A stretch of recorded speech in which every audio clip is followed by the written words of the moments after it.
Magandang araw mga katadtad, halina't samahan niyo kong muli sa aking trabaho bilang butcher or chopper dito sa palengke.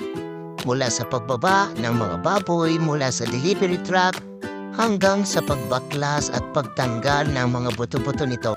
Umpisahan natin sa pagtanggal ng taba o mas kilala sa tawag na niluak at tinatawag ding tampalin. Katapos niyan ay ating isunod ang tenderloin or ang tinatawag namang lumo. At kasunod na yan ay atin namang ipaghihiwalay ang ham leg o ang pigi.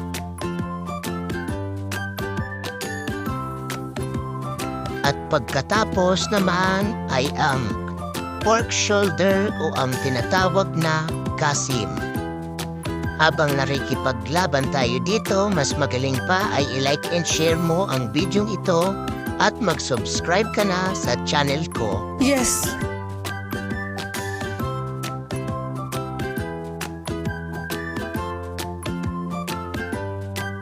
Ngayon nga ay magpo-focus lang tayo sa pagtanggal ng buto-buto ng pork shoulder o ang tinatawag na kasim.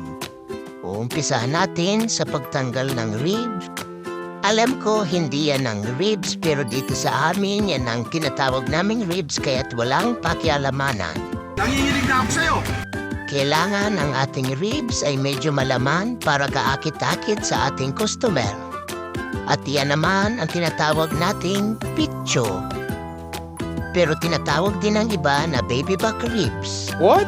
Tulad ng sinabi ko, manood ka na lamang, huwag ka nang makialam. Kailangan din na ang pitcho ay malaman sapagkat ito ay high value. Matapos iyan, ay kailangan naman nating linisin at tanggalin ang natitira pang taba sa pork shoulder. Ngayon naman ay paghihiwalayin natin ang pata at ang shoulder blade. Kapag napaghiwalay na, ay ating lilinisin ang shoulder blade, tatanggalin ang mga litid-litid para mas madali natin tong mahila maya-maya lang.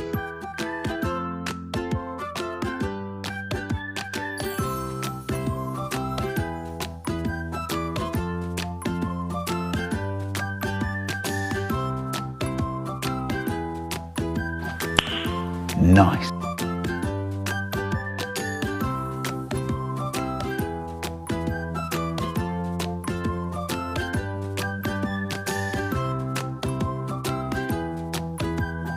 Kapag natanggal na ang patang una, huwag mong kalimutan tanggalin ang pinagdugtungan dahil kawawa ang mabibilaukan.